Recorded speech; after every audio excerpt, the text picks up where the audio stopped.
A teenage girl of 13 trudges through a snowstorm, carrying only a key to a motorcycle. Her mom faces a terminal illness. Medical staff refuse treatment. She's left with a single option: put her dad's Harley on the market. When she enters a restaurant filled with motorcycle riders, her understanding of her father's history is about to crumble. The events that follow will shock you beyond words. The frigid air pierced Emma's coat like sharp daggers. Moving forward became increasingly difficult with each stride, her shoes becoming drenched as snow accumulated along the highway's edge. More than 60 minutes had passed since she began her journey, and the town's illumination had vanished several miles behind her. She kept her hands tucked in her jacket pocket, gripping a motorcycle key tightly. The metal had lost its warmth ages ago, yet she maintained her hold. This represented her final connection to him. The medical facility had reached out that morning. Her mom's health was deteriorating. The medical interventions had proven ineffective because they'd been halted. The insurance provider rejected their request. Some provision hidden in documentation regarding prior medical issues that remained unexplained during enrollment. The social worker's tone had been regretful yet unyielding. Without financial payment, additional assistance was impossible. Emma had gazed at the notice of eviction sitting on the dining table after ending the call. 14 days remained before they'd lose their home. Her thoughts turned to the Harley stored in the rear shed. Her dad's motorcycle, the machine he'd maintained meticulously each Sunday before her birth. Based on photographs, the vehicle he abandoned riding after her arrival. It remained beneath a protective cover, accumulating grime, a remnant of an existence he'd surrendered. Parting with it seemed like a betrayal of his memory. Yet holding on to it while her mom perished felt even more wrong. The restaurant emerged unexpectedly through the falling snow. A squat structure with ice-covered glass and a gravel lot crowded with motorcycles. Countless bikes arranged in orderly lines despite the harsh weather. Emma's heart sank. She'd anticipated a peaceful location, a compassionate proprietor, perhaps a telephone to contact a purchaser. This represented something entirely different. She remained outside the entrance for 60 full seconds, observing silhouettes shifting behind the glass. Leather garments, facial hair, visible ink even from her position. Her exhalations created fog before her as she attempted to determine whether to retreat, but no alternative destination existed. The chime overhead rang as she entered. Heat struck her face alongside the aroma of brewed coffee and cooking oil. Discussion halted abruptly. Merriment ceased. Utensils clinked a single time against dishware. Then quiet descended. Every booth contained occupants. Every surface was claimed. Weathered individuals with expressions that had witnessed things beyond her imagination. Emblems adorned their garments, symbols, identities, locations. Several women occupied seats among them, limbs folded, observing her with identical mysterious expressions that Emma's limbs trembled beneath her.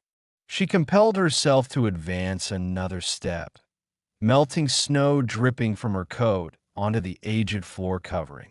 An individual at the rear booth lowered his mug. He appeared older than the others, silver threading his facial hair, a mark slicing through his left brow. His garment displayed more emblems than anyone else's. He remained seated, maintained a neutral expression, simply observed her with the composure of someone who'd mastered forbearance through hardship. "You've lost your way, child." His words traveled across the space without volume increase. Emma indicated negatively. Her response emerged quieter than intended. I must sell an item. Several riders shared glances. One displayed amusement. Another reclined in his position, limbs crossed. The senior individual angled his head marginally. Selling what precisely? A motorcycle. She retrieved the key from her pocket, displayed it with an unsteady hand. A Harley. My dad owned it. I simply require sufficient funds for my mom's medical care. She's ill, and they refuse. Her voice fractured. She bit her cheek's interior forcefully to prevent tears before these unknown people. The amusement disappeared from the rider's expression. The atmosphere shifted now, tension transforming into something unidentifiable. The senior individual placed his mug down with care.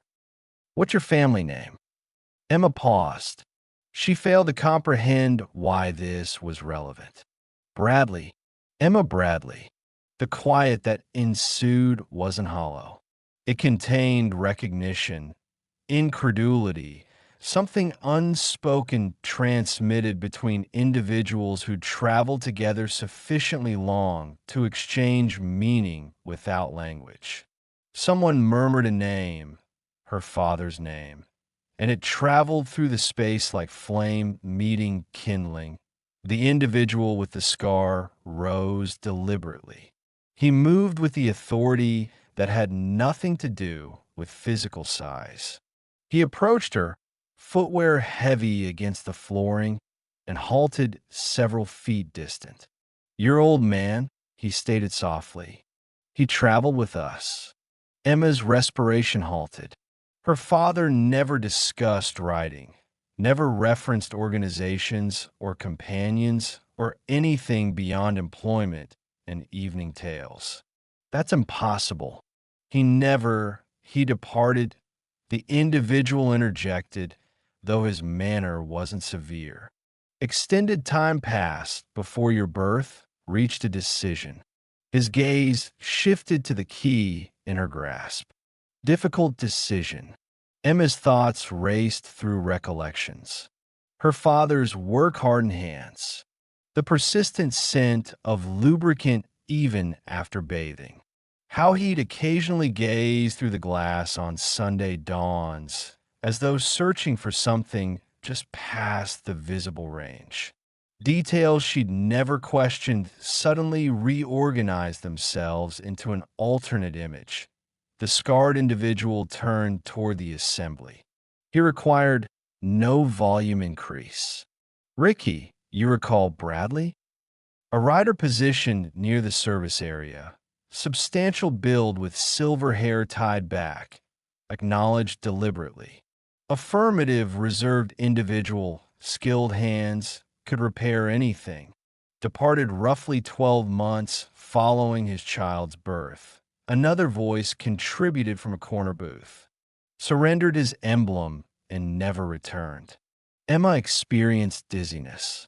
These individuals were discussing her father as though they possessed knowledge of him, as though he belonged to something she'd never observed, never learned about throughout the bedtime narratives and educational pickups and mundane days that comprise her childhood. The scarred individual looked back toward her. Your dad didn't abandon us. He reached a conclusion. Infants don't combine with the road. He understood it. We understood it. He selected you. A woman wearing a leather garment spoke from the rear. Her tone was resolute yet not harsh. Most males claim they'll do that. Abandon the riding. Not numerous actually follow through when the moment arrives.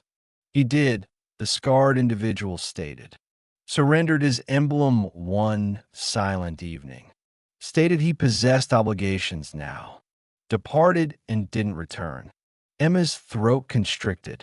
Her father used to rise at 5 each morning to labor additional shifts at the manufacturing facility. He never voiced complaints, never discussed what he'd relinquished. She perpetually thought he was simply fatigued. The individual studied her expression briefly. then reached a conclusion. Secure the key. Emma blinked. Pardon? The key. Return it to your pocket. I fail to understand. A must. I comprehend your requirements. He turned toward the assembly. Bradley's offspring requires assistance. His woman's ill. Medical facility playing manipulations. He didn't request volunteers, didn't deliver an address regarding kinship or faithfulness. He simply extracted his billfold and positioned a substantial stack of currency on the surface. Ricky stood without speaking, approached, and contributed a thick collection of 20s. The woman in the leather garment extracted cash from her garment pocket and placed it down. He invested 6 months assisting my sibling achieve sobriety. Never requested anything reciprocal.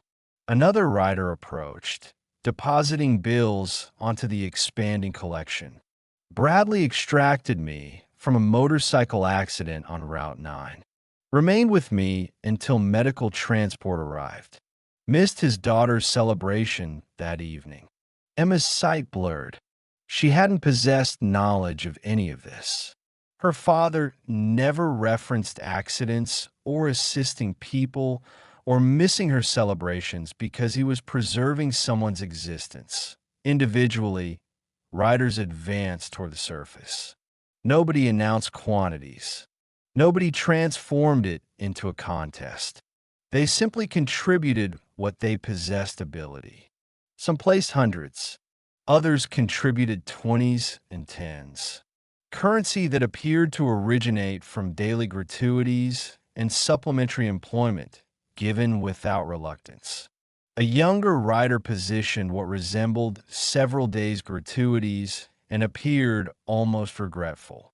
An older individual with pale, facial hair struck him on the shoulder. Every amount matters, companion. Emma attempted to speak, but couldn't construct words. The collection had expanded into something considerable, beyond what she'd anticipated to obtain for the Harley, beyond what seemed achievable from a space full of unknown people. This isn't benevolence, the scarred individual stated, interpreting her expression. Your dad acquired this. He possessed ability to remain, possessed ability to continue traveling with us. Instead, he labored manufacturing surfaces and repaired automobiles on weekend days to maintain shelter above your head. That's more challenging than anything we accomplish out here. The woman crossed her limbs. He never requested our assistance. Not a single time. When his mechanical system failed, when you experienced that medical facility alarm as an infant, when the manufacturing location reduced his hours, we learned about it through informal channels. He maintained his focus down and managed it independently. Ricky calculated the cash without contact, simply estimating the values. That's sufficient to address the medical facility and purchase you respiration space on the residence. Emma's limbs finally surrendered. She sat forcefully on the nearest seat, gazing at the currency as though it might vanish if she blinked. The scarred individual crouched before her, so their eyes aligned. Your old man relinquished the road for you. That's admiration. That's sacrifice. You believe we'd permit his family to collapse while we're still respiring. Outside, an engine initiated, then another. The vibration expanded louder, deeper, until it resembled thunder traveling through the parking area. The individual stood and extended Emma his hand. We're transporting you to that medical facility. They're going to receive this currency and they're going to commence treatment tonight. Understood. Emma looked at his hand, scarred knuckles and a faded marking along his wrist. She accepted it. He elevated her to her feet with unexpected gentleness. Let's travel, he stated to the assembly. The restaurant emptied in under 60 seconds. Riders filed outside into the storm. Engines awakening to existence, one following another, until the night vibrated with sound.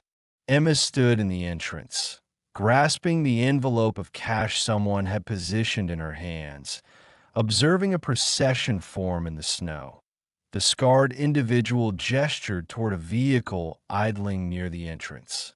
"You're traveling with me. Storm's too severe for a motorcycle." Emma ascended into the passenger position. Through the glass, she calculated headlights. 20, 30 additional. They arranged in formation. A mobile barrier of faithfulness her father had acquired 13 years prior when he selected her over the wind. The medical facility parking area resembled a scene from a film Emma would never have accepted as real. Motorcycles occupied every available position, engines deactivating individually until only the wind created noise. Security personnel stood immobilized near the entrance, hands positioned near communication devices they weren't certain they should utilize. Emma descended from the vehicle, envelope grasped against her chest. The scarred individual, she'd learned his identity was Christian during the journey, walked beside her. The others followed at a deliberate pace, footwear compressing through salted pavement. Inside, artificial illumination buzzed overhead. The night shift medical staff member at reception raised her gaze from her computing device and lost color. Her eyes shifted from Christian to the line of leather-clad figures entering through the doors behind him, tracking snow across the polished flooring. Christian approached the counter alone, his tone measured and courteous. "We're here regarding Rachel Bradley. Her treatment was terminated 3 days prior." The medical staff member's hand shook marginally as she extended toward the telephone. "I'll require contacting administration." "You accomplished that," Christian stated, his tone calm, yet carrying the kind of significance that rendered volume unnecessary. Point two administrators materialized within minutes. An individual in a creased garment and a woman with optical devices suspended from a chain.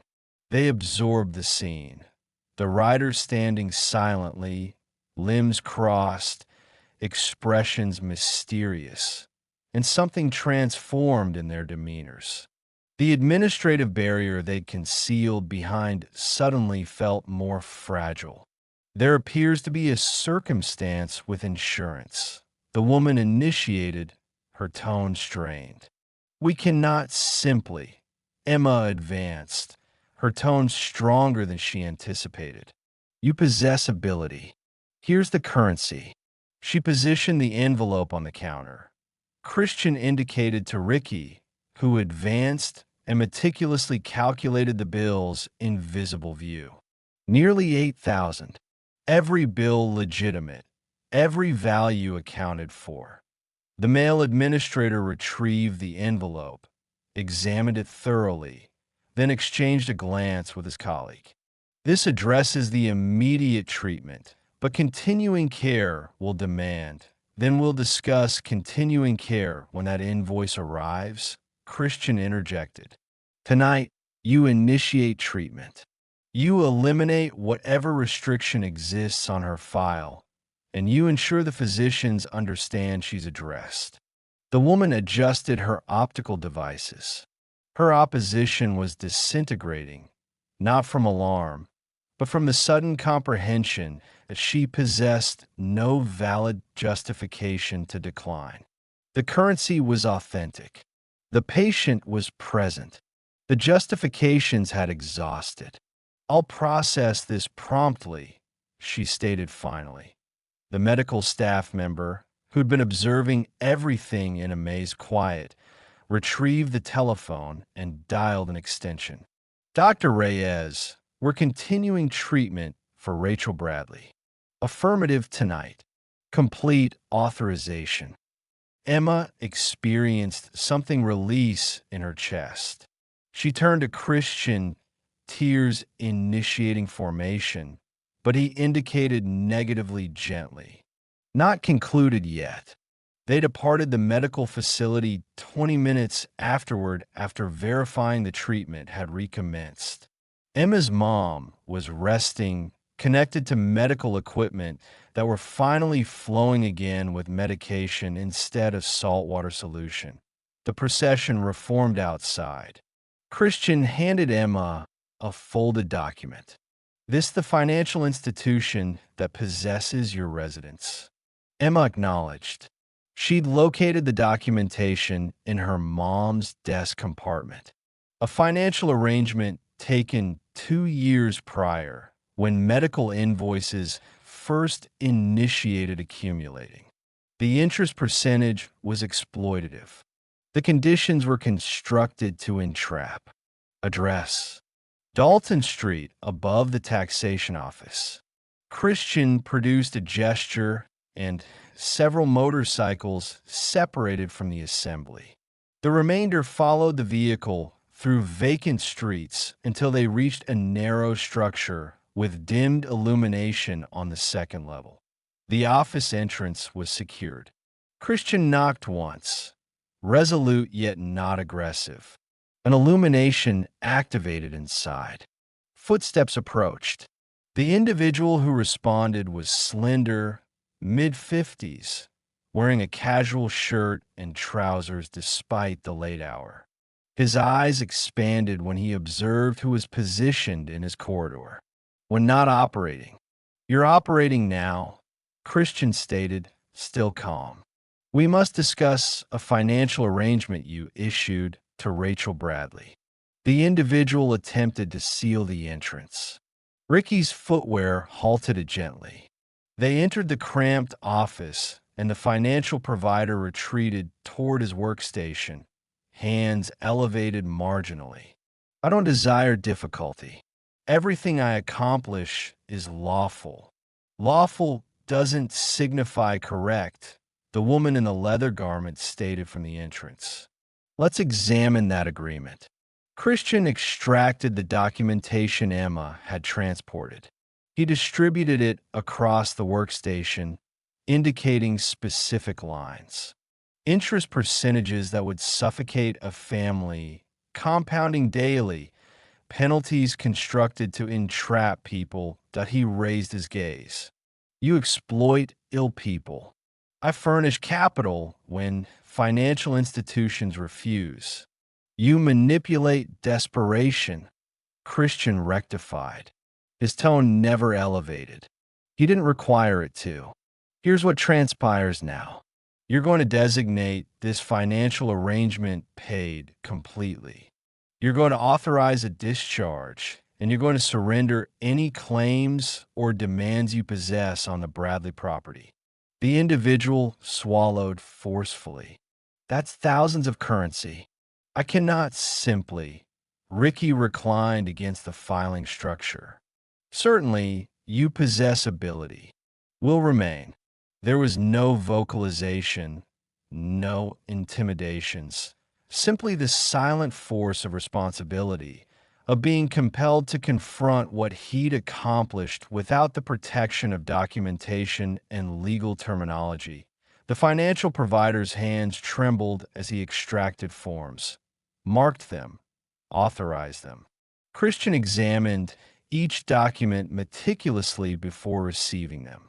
When it was concluded, the individual appeared diminished, somehow deflated. If we learn you're still functioning like this, Christian stated, gathering the documents, we'll return, and subsequent time won't be this amicable.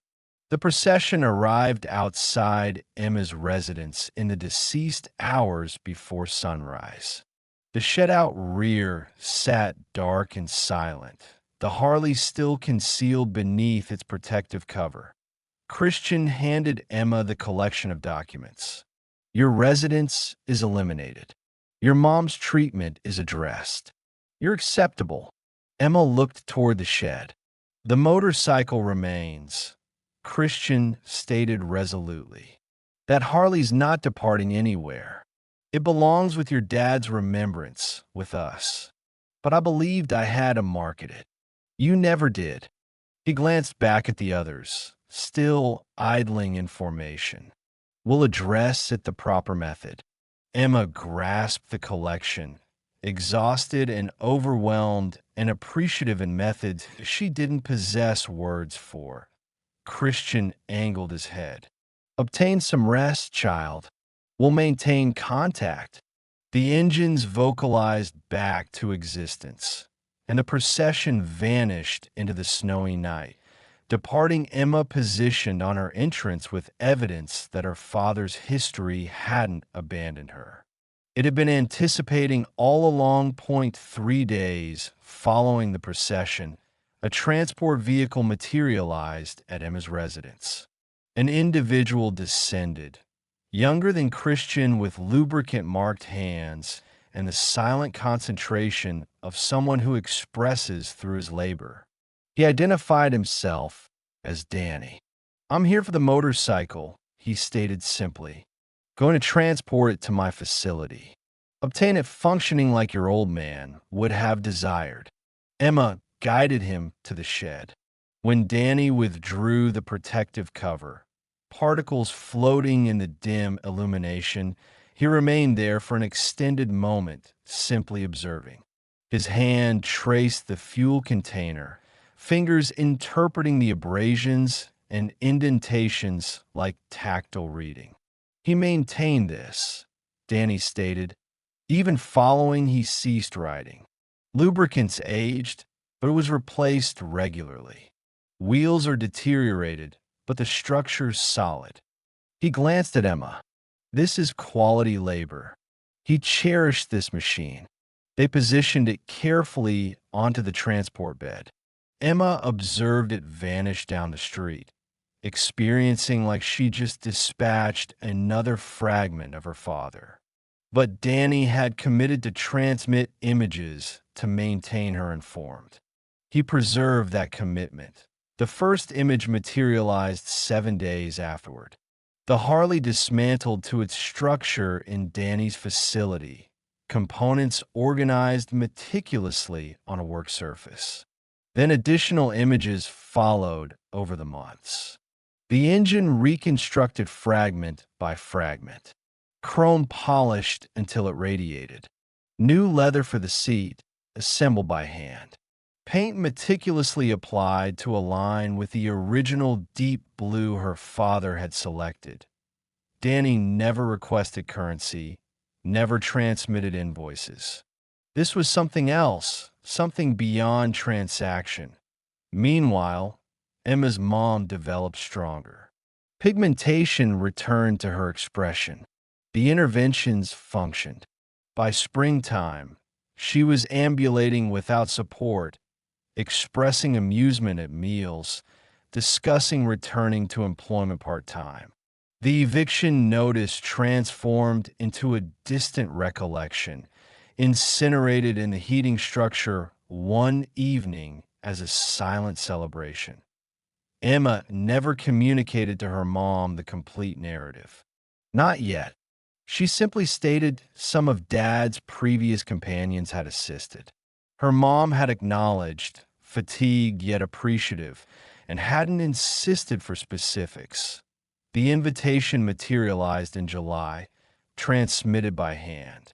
A woman Emma recognized from the restaurant stood on the entrance holding an envelope. Christian desires you both at the organization facility Saturday at 1400 hours. It's significant. Emma's mom appeared confused when she interpreted the card. I didn't possess knowledge your father had companions like this. Neither did I, Emma acknowledged. The organization facility sat off Route 46. A converted industrial building with motorcycles stationed in organized lines outside. Music drifted from accessible windows along with the aroma of grilled food and motor lubricant. Emma held her mom's hand as they approached the entrance. Christian encountered them at the door, refined in a manner Emma hadn't observed before.